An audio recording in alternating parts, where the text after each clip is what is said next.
है, मोदी जी का स्वागत है.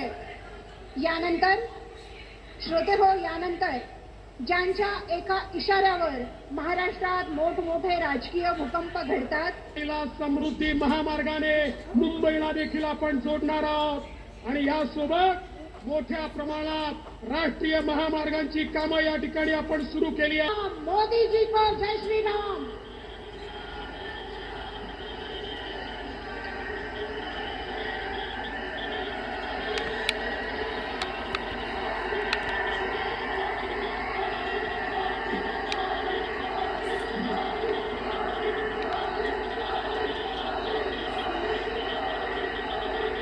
भारत माता की, भारत माता की.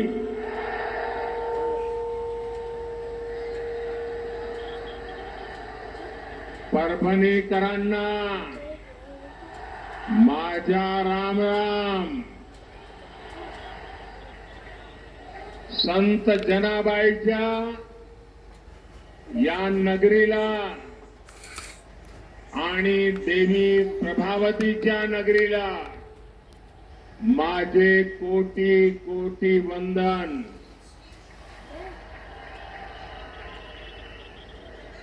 परभणी की धरती से मैं छत्रपति शिवाजी महाराज, बाबा साहब आंबेडकर,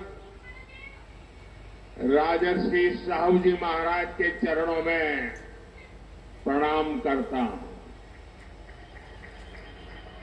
इस धरती पर साईं बाबा जैसे अनेक संतों के चरण पड़े, इसलिए परभणी का आशीर्वाद ईश्वरीय आशीर्वाद से कम नहीं है. कल पहले चरण के मतदान के उत्साहजनक रुझानों के बाद अब परभणी का ये प्रेम बता रहा है. इतनी विशाल जनसंख्या और इतनी बड़ी तादाद में माताएं बहनें, और मैं देख रहा हूं ये हमारा पंडाल छोटा पड़ गया. पीछे बहुत लोग इस कड़ी धूप में तप रहे हैं. ये हमारी जगह छोटी पड़ गई, आपको धूप में तपना पड़ रहा है. मैं आप सबकी क्षमा चाहता हूं, लेकिन जो धूप में तप रहे हैं उनको मैं विश्वास दिलाता हूं कि आपकी ये तपस्या मैं बेकार नहीं जाने दूंगा. आपके इस प्रेम को, आपके इस आशीर्वाद को मैं विकास करके लौटाऊंगा.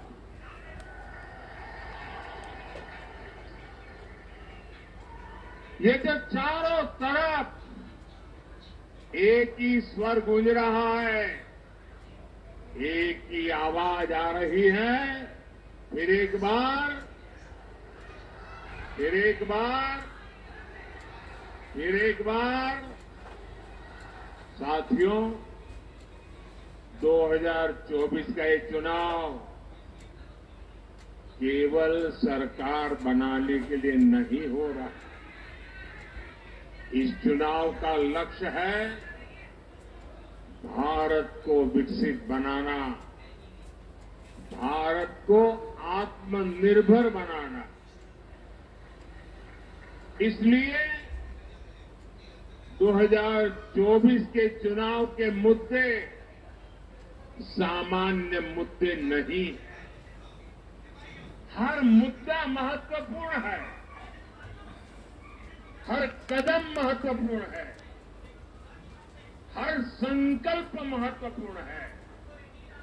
और इसलिए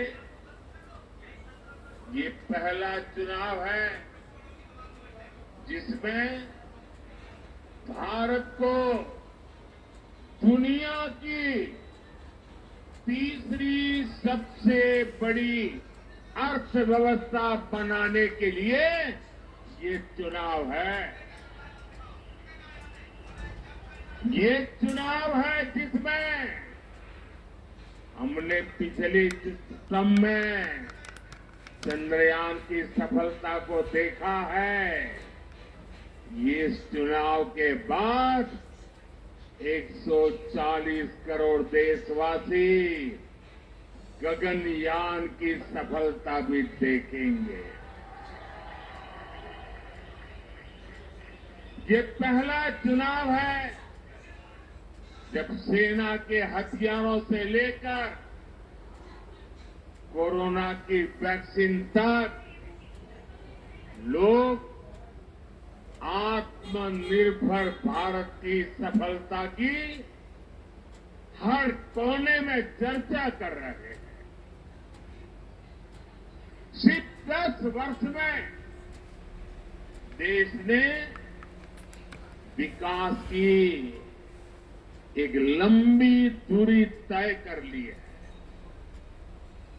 2014 में जब मैं पहली बार लोकसभा का चुनाव लड़ रहा था, उस समय चुनाव में क्या बातें होती थी, अखबार किन बातों से छाए रहते थे, टीवी पर किन बातों की चर्चा होती थी, तब बात होती थी आतंकी हमलों का डर, आए दिन बम धमाकों की खबरें और हमारे वीर जवानों की शहादत की पीड़ा, यही छाया रहता था।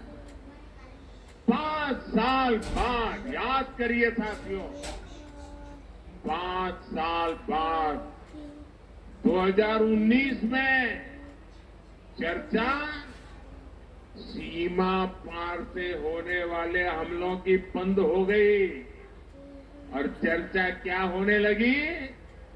Surgical strike.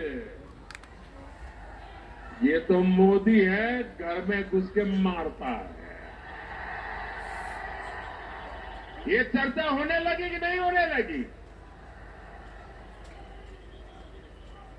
शौर्य की ये धरती महाराष्ट्र भी सर्जिकल स्ट्राइक की बात सुनकर गर्व से भर गई। आप मुझे बताइए, हिंदुस्तान का कोई ऐसा नागरिक होगा जिसको गर्व न हुआ हो? कोई नागरिक होगा जिसको गर्व न हुआ हो? गर्व हुआ कि नहीं हुआ? हर किसी को गर्व हुआ कि नहीं हुआ?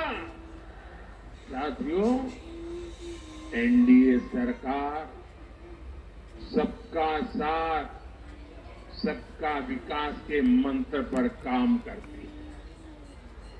कोई भी जाति हो, कोई भी पंथ हो, हमारी सरकार सबके लिए काम करती है। यहां परभणी में बिना भेदभाव करीब 40,000 गरीबों को पक्के घर दिए गए।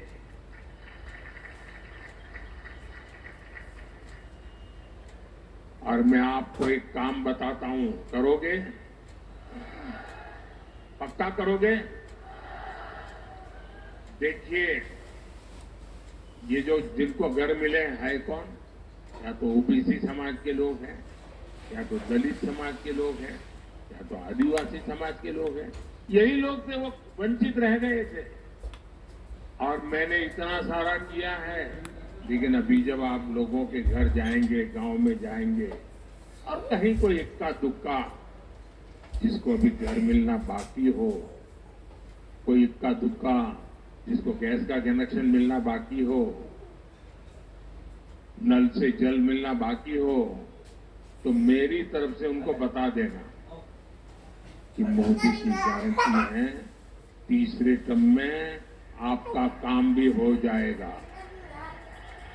ये बताओगे? मेरी तरफ से गारंटी दोगे? आप ही मेरी गारंटी हो, करोगे ना? मेरे लिए तो आप ही मोदी हो, तो घर घर जाके बताओगे ना? देखिए, आज परभणी के 12 लाख से ज्यादा गरीबों को बिना भेदभाव मुफ्त राशन मिल रहा है, ताकि गरीब के घर का चूल्हा जलता रहे, बच्चे भूखे पेट सो न जाएं, मां की आंख से आंसू न बहे। इसलिए मोदी 12 लाख परिवारों को यहीं पर मुफ्त राशन दे रहा है, आने वाले 5 साल भी देता रहेगा। आज परभणी में 17 जन औषधि केंद्रों में बिना भेदभाव 80% छूट पर दवा मिल रही है।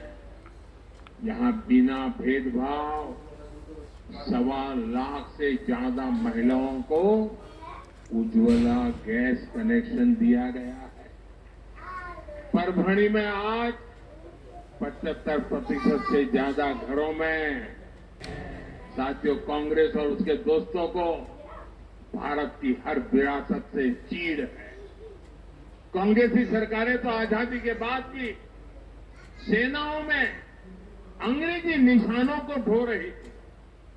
हमारी नौसेना के झंडे पर अब तक अंग्रेजों का प्रतीक चिन्ह था, हमने उसे हटाया। इतना ही नहीं, हमने नौसेना के झंडे पर छत्रपति शिवाजी महाराज का निशान लगाकर नेवी को नई पहचान दी है। नेवी के अधिकारी जो एपोलेट पहनते हैं, दिल्ली में हुआ करता था, हमने नौसेना दिवस पर सिंधु दुर्ग के किले में भव्य आयोजन करके छत्रपति शिवाजी महाराज को श्रद्धांजलि भी दी और उनके संकल्पों को आगे बढ़ाने का व्रत भी लिया। लेकिन जब हम छत्रपति शिवाजी के सम्मान में कुछ करते हैं तो ये लोग उसका भी विरोध करते हैं। साथियों, विकसित भारत, विकसित महाराष्ट्र के संकल्पों के लिए महाराष्ट्र के हर सीट पर एनडीए गठबंधन को आपका आशीर्वाद चाहिए। मैं आपके आशीर्वाद मांगने के लिए आया। आने वाली 26 अप्रैल को आपको परभणी लोकसभा से एनडीए के उम्मीदवार माझा लहान भाऊ महादेव जानकर, उनको विजयी बनाना है। और ये है वो पार्लियामेंट में आकर के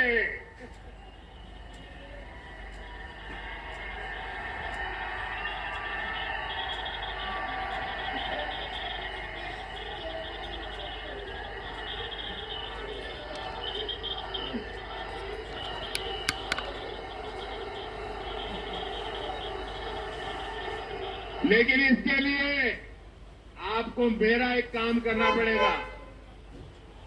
ये माझा लहान भाव विजयी होकर के आए,